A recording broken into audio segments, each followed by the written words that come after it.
Hey everybody, Carrie Hoffmeister here with Carrie on Abundant TV. I know I say this every week that I'm super excited with who I have on today, and I mean it. I am super excited with the guest that I have on today. He is a fan favorite in our household. Our 13-year-old daughter, I think, is getting sick of hearing his new song Closer. That's on repeat in our car. So please welcome Ryan Stevenson. Ryan, thanks so much for being on today. It's a pleasure to have you. Thanks, Carrie. Man, what an honor. Truly. Thank you for having me. Your new song, you have two, Closer and Able, Yeah. and I love them both. Closer is it's so good. I literally don't Hmm. even have words for it. Your songwriting is just fire. It's Thank so you. good. Um, Gosh. yeah, it's on repeat. So like I said, the other day I had it literally on just repeat to where it would just keep playing, and my 13-year-old was like, "How long is this song?" Turn it off. I was just I was kidding. like, "Oh, sorry, it's on repeat." Yeah, right. All right, so we're going to start off. We like to start off the show with some rapid fire questions. Okay. So it's some randomness. There's going to be some funny random things in there, but it's a good way to break the ice, just kind of warm up, get to know you on a deeper level and just a fun level. Okay, are you ready? Cool. Yeah, let's go. All right. All right. What is your favorite color? Blue Coffee or tea? coffee. Yes. Texting or talking? Talking Favorite day of the week? Friday. Favorite city in the US besides the one you live in? Oh, I mean, this should be easy for me. I would say Sarasota, Florida. Okay. Last song you downloaded? Um, oh my gosh, come on. What is the last song I downloaded? Probably oh gosh, I'm sorry. That's I'm all drawing right. a blank. That's okay. We can move on. Would you rather be able to speak every language in the world or be able to talk to animals? Speak every language in the world. Favorite holiday? Thanksgiving. How long does it take you to get ready? 2 minutes. Oh, wow. Is it wrong for a vegetarian to eat animal crackers? Yes, they got to toe the line. So if they don't like if they don't like meat, they can't be skirting the line with animal crackers. That's right. Dawn or dusk? Dawn, If you could travel back in time, what period would you go to? with when Jesus was walking the earth and around Jerusalem, the Sea of Galilee, somewhere along there. That's good. Bible times for sure. Yes.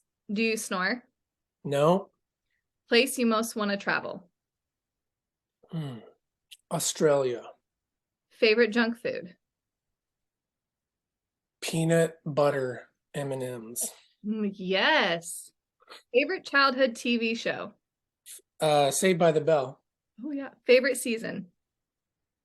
Spring Cake or pie? pie. Favorite ice cream flavor? Chocolate chip cookie dough. Is double dipping at a party ever acceptable? Yes, always. Yes. If you could ask God one question, what would it be? Why did you make us? Good. Why did you do what you did? Who is your favorite person that has ever interviewed you? Oh, Carrie Hoffmeister. Yes, there you go. You nailed it. You got the trick question. You Yes, passed the test. pass. All right, that was Is fun. that like a personality test or something? Like, am I being analyzed on the other end?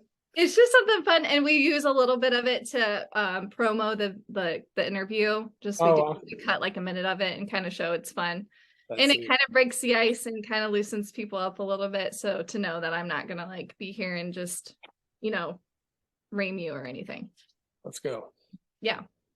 All right, so let's get into it. When I was researching you, and correct me if I'm wrong, because you can't believe everything that Google says, but I had read that you were actually a paramedic for 9 years before you got into this. Yeah. And one of the first things that got you into this was when you co-wrote Speak Life, which is Toby Mac's song.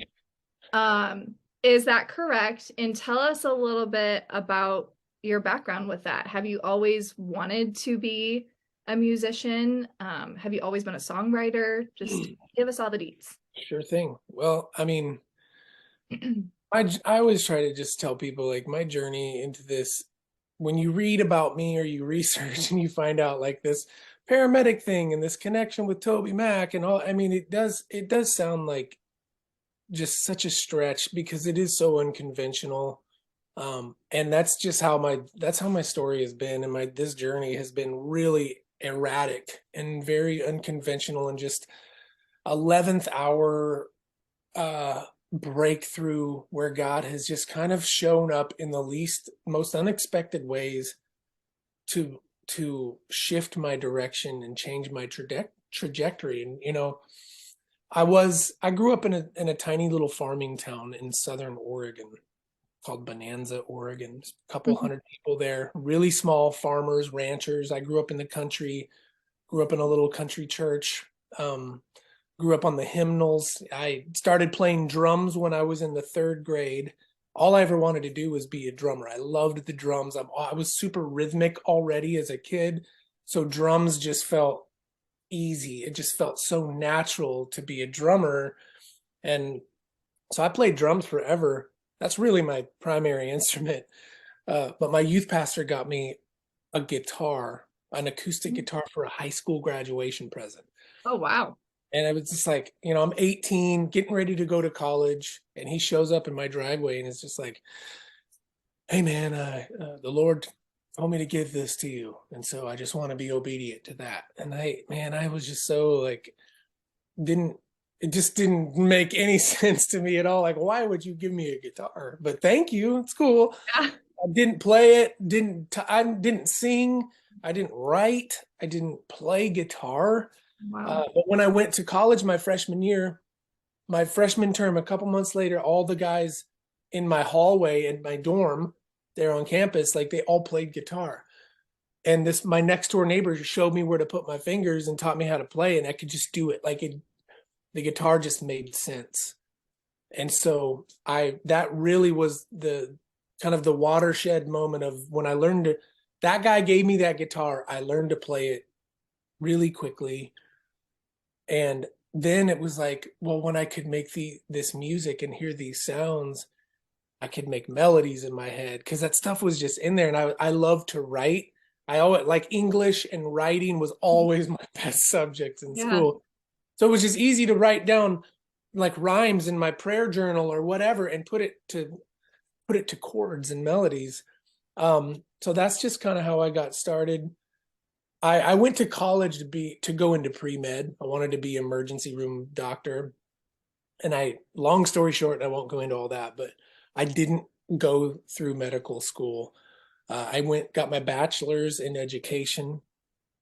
Um, the short end version is I got into some trouble my freshman year of college and I almost got thrown out. Like I got put on academic probation. I was just kind of going AWOL, if you will. Wow. So when I finally got my act together, I ended up going through. I was too far behind in my credits and my grades to go through pre-med. So I got my bachelor's degree in education, taught school for 2 years out of college. Then I knew I was like, man, I know I was miserable. It was really, really hard. And so I went back to school and I got my paramedic license. I I wanted to do something where I loved the emergency setting. I loved like the first response setting, but I didn't want to go through 6 more years of medical school. Mhm. So I figured, what's the next best thing I can do? Like, what's the closest thing I can do to that? And for me, it was just I could be a paramedic. So I went through 2 more years of full-time paramedic school, full on, and got my paramedic license and did that. I was in EMS for 9 years and worked as a paramedic for 8 of those. Wow. And it was during my paramedic career that things shifted yet again. So it's been wild. So how did you get into like your connection with writing for how you became discovered? Were you you just writing and, Yeah, people sure. found I you? you know, we my roommate and I in college started a little band. We started writing songs and playing out all over the place. And that just kind of birthed I found it real natural to write songs and put music. I just found songwriting to be natural. Like it Mhm. was just in there. I can't explain it. So I just did that forever. Even when I was working as a paramedic, we only worked 2 days a week, two 24-hour shifts. So 5 days off every week. I was out playing acoustic open mic nights as Oh, a hobby on the side while I'm working as a paramedic. I was playing local little shows and coffee shop gigs and open mic nights at restaurants or whatever it was. And I just kept doing it, over the course of 12 years. Um, I really just worked hard on honing that craft and working on birthing a perspective in a song and lyrical content and just really tapping into people's heart and emotions through language and melody. I just loved it. And uh, when I first got signed to a record deal, I a lot of people don't know this story, but I was actually on shift as a paramedic. I responded to a 911 call where a 39-year-old lady got struck in the top of the head by lightning. She was out hiking with her mom and her two little boys, and they encountered a severe lightning storm. They tried to run back to their car. They didn't make it. Lightning got her right in the top of the head. She goes down, cardiac arrest, not breathing on my arrival. She's full on code blue when I get there. Long story short, I end up reviving her in the back of the ambulance on wow. the way to the hospital, and she makes it. She survives and makes a full recovery. Months later, she finds me, finds out that I'm a local musician around town who is also the paramedic that intervened in her situation. And she helps me get into a recording studio and I record some songs. I didn't have any money, so she gives me some money to go record my songs. And that led me to this dude named Toby Mac and songs like Speak Life and Eye of the Storm and all of these things. Like it was really her and a lightning strike on my paramedic job and this lady intervening. Even though I intervened and saved her, she turned it right around and intervened and saved me. Wow. That's an amazing story. Thanks for sharing that. Yeah, no It's problem. it's amazing how God works. He just works in the craziest ways. You are an amazing, and I don't say this lightly, you are an amazing songwriter. You're very unique. Your voice is just you have an amazing voice, but you're just very different than a lot of the other artists that we hear. Your sound is different. Your your songwriting is just very personable. Mm. Uh, I am very curious because my husband and I noticed that in a few of your songs, you talk about, and even closer, you mentioned that it's hard to keep up with like the rules of religion. And it sounds like there's some things with legalism in there. And that's how we were raised in. And so I think it speaks more to us because we're like, yeah, Ryan, yeah, sing it. And so what was your upbringing like? Were you raised in, did you experience a lot of legalism, or is this something that you've just seen a lot of that is close to you? What have you experienced that causes you to write about that?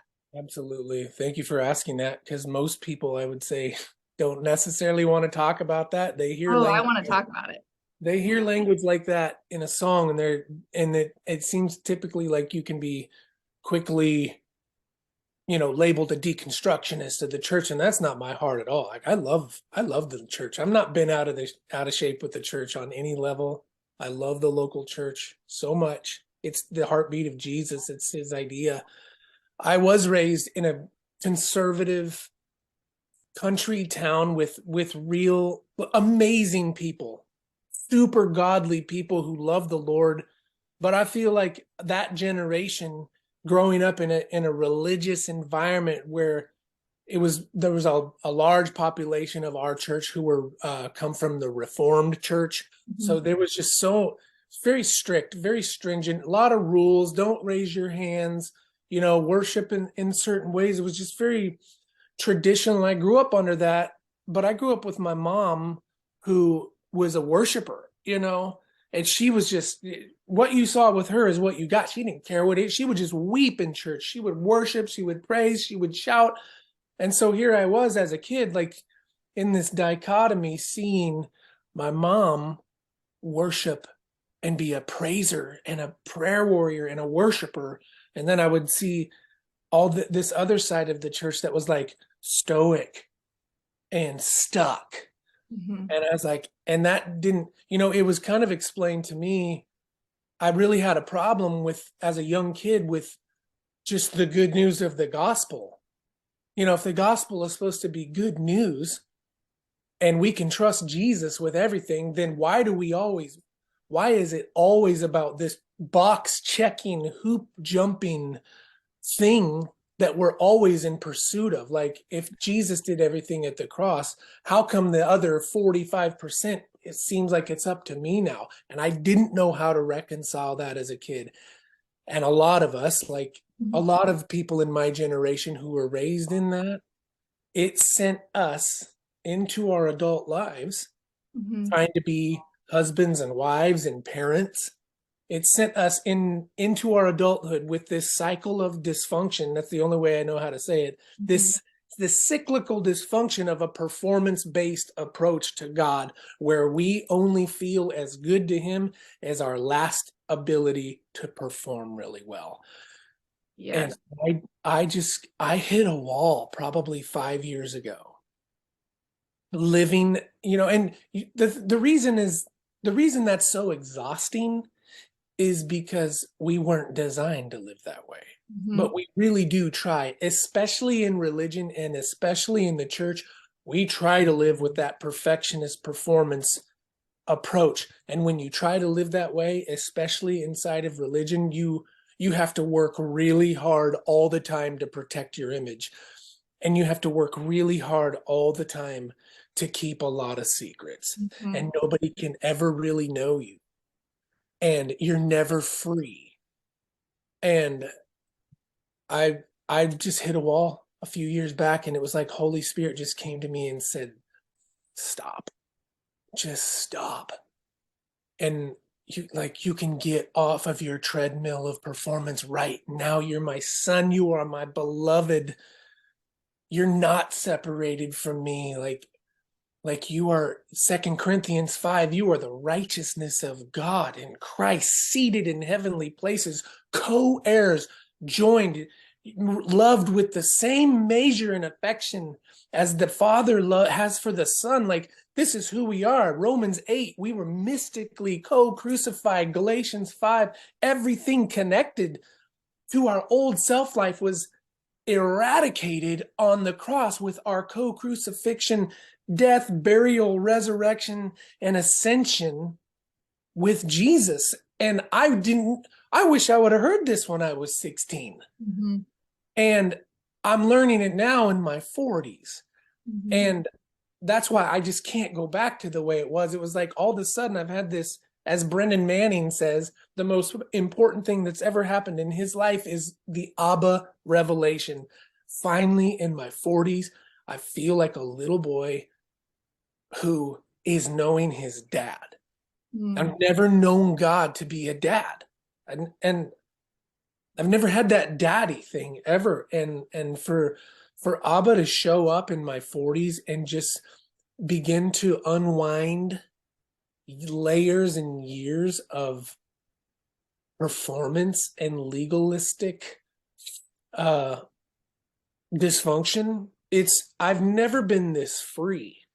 And so I just want to help people not get out of the church, but like get out of that heavy weight of always measuring our performance to decide whether or not we're qualified to be God's child. If that's what you grew up in, I want to help you out today. That is not the gospel. The gospel is so simple, and I feel like it can be summed up in 2 Corinthians 5:20. You are the righteousness of God in Christ. And that's where those songs come from. And I know that was long-winded, but That was good. That was preach. Do you preach on the side? Because I felt like we just got a little sermon. That was I good. don't. I know I don't. That was so good. That's, my husband's journey started about 3 years ago when we started attending our new church, that we were able to see what actually church is supposed to be and have a relationship with God that we weren't taught to be. We were taught not performance based, and it was just so hard to measure up, and it was just so hard to not just be defined every time you made a mistake, because we were kind of taught that God was just like waiting to get you at every turn, and that's not who he is. And so about 3 years ago, you mentioned don't raise your hand. That's how we were taught too. Don't raise your hands, don't draw attention to yourselves. It's between you and the Lord. You sing the hymns, don't add drums, guitars, nothing. And so about 3 years ago, my husband, we were on the worship team, and these songs were new to us because we didn't listen to Christian contemporary or worship music. And he had a hard time liking it or feeling comfortable with it. And your song, I believe it was No Matter What, is the first one that he loved. And you're the first artist that he loved and introduced him to what this music really is and who it's about. And he really connected. We both really connected with what you write about, because it is so relatable, and so many people go through it, and so many people are going through their own journey of disentangling that faith from fear. And it's hard sometimes because I think a lot of people just quit, and they just walk away completely from God or the church because they were taught one way for so long, and it's so hard to figure out how to know who God really is, but read the word. And so I really appreciate you being open about that. Your music has really impacted us, together. And I appreciate you being open and speaking the truth and just wanting to spread that message out there. So Yeah, Carrie. So yes, thank you for that. That was good. I always say God opens the door for who I'm supposed to have on the show. And every time, I never know what's going to come out. And every time I'm always like, that's why. And I feel like that was why. So thank you. So going into, now we're going to make it a little fun. We talked about songwriting. We're going to test your knowledge on your songs. Okay, you've written a lot of songs. Yeah, okay. I've written a few. You've written a few, yes. So we like to do a little segment on here called Name Your Song. It's really original, right? Love it.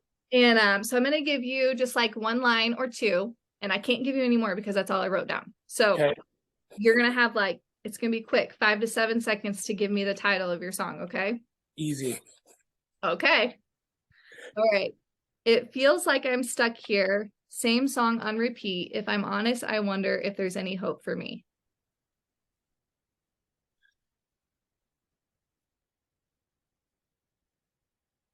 What Are you say? Look it up? No, what you say. It feels like I'm stuck here. Same song on repeat. If honest, I wonder if there's any hope for me. But I hear your voice got through the noise. Da, da, da, da. I say it's over. You say what you say? Hey! That's a little longer than 7 seconds, but sorry, I said it, Carrie. I said what you say. Oh, you did? Yeah. Sorry, you're gonna learn I'm real competitive. So too. we're about to fight. Yeah, because I want to stump you. I tried to go way back, All right. Just praying for the strength to carry this heavy load. You don't ever have to feel alone. Not forgotten. Gosh, pray carry this heavy load. I don't know. We got the light that never fades. There it is. Hey, I did good. You are going way back. Okay. It's different just hearing you talk. I know it is. That's what's fun about it. Okay. This next one's a really fun one that I actually just got introduced to by my pastor's wife. So okay. Blame It on the Rain was so insane when we found out it was a fake. That was my 90s. Yeah, that one's so good. That's so fun. That's my favorite. I love I that. love that. Okay. God might turn his back and move on. A lot of us feel like we blew it. No matter what. Realizing just how kind you are, even when I've wandered out in the dark. Realizing how kind you are. Like, of course I know that lyric. This is fun. It's hard to do it when you just talk it out. I don't know. Mercy. Mercy in the dirt. Yep. See, this is preparing me. Realizing just how kind you are. There it is. There you go. Oh, I Then like I wandered out in the dark. And I should have had you sing stickly for us. I should have done that. All right, last one. Because you've been beat up and you can't keep up with the rules of religion. Closer. Yeah. That one's fresh. Yes. Which, by the way, if y'all haven't checked out, it's brand new. It's so, so good. Closer is so good. It hits so deep. And you have, I believe, a new album coming out April 28th, correct? Yeah. Can you tell us a little bit about what we can expect on that album? Are you going to be going on tour this year? We are playing so much all year, touring show. Just look at my calendar, RyanStevensonmusic.com. All my dates are there. We're going to be all over America. Are you going to be in Michigan? We are actually. Is that where you're at, Michigan? That's where I'm at. Yeah. What part are you going to be? Man, we're always up there, like Kalamazoo, Grand Rapids. That's where I'm at, Grand Rapids. Really? Yeah. We're So in Grand Rapids. Yeah. All right. Well, I'm gonna interview you in person if you come. Okay. We love Michigan, man. Traverse City. We finally became honorary Yoopers this last season. It's still snowing. Gosh, I'm gonna stay clear of that until the snow's done. You might want to come in like August. Late summer. Still aren't safe.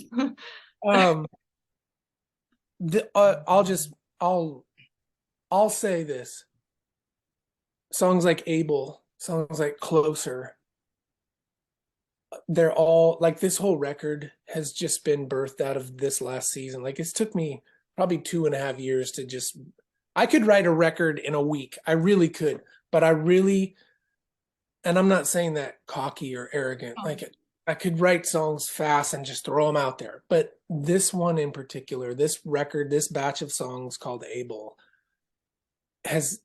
all of them are just, it's so timely. I'm so thankful that these songs didn't come out 4 years ago when my heart wasn't in this place. Mm-hmm. And that place is being rooted and established in my identity for the first time as a son of the King. And that's all I want to talk. That's what all these songs are talking about, is just helping people, our generation, me and you, all of us young parents, whatever, everybody. I don't care how old you are, how young you are. Like, it is time now. There's a reformation happening of going back to what the early church fathers really taught. And that was the finished work message of Jesus. And that's what these songs, that's what this record is about. That's the heartbeat of it. Letting people know that they're loved and accepted. Gosh, I mean, we could talk about this for a long time, but I'm really excited about these songs, this record, and for people to sit with them and let the Lord speak to their heart. Mm-hmm. Yeah, Closer is so good. I have some really good friends that have been going through some really, big trials lately that we often question, why are we going through this? Where is God at in this? And I have a Bible study every Monday with 2 friends, and they were talking about these things. And I said, I have a song I want to play for you. And I played this song, and they were like, wow, that it was just so good, because he does use anything to draw us. We just have to be able to be open to see that. Yeah. Sometimes we want to wait till the battle's over and then say, oh, okay, yeah, he was working. But really, even through those really hard times when we don't feel it, he is using those to draw us closer. And the message in that is just so good. So just anybody watching this, go check it out. You can pre-order the album, right? Yeah, yeah, you can right now. Pre-order the album. It comes out April 28th. Go check them out. Ryan Stevenson Music.com, and check them out at a tour near you. And Ryan, thank you so much for being on today. It was such an honor talking with you and quizzing you on your music. I guess you have to go practice a little bit. So Man, just kidding. But thank you so much for being on today. It was an honor to have you.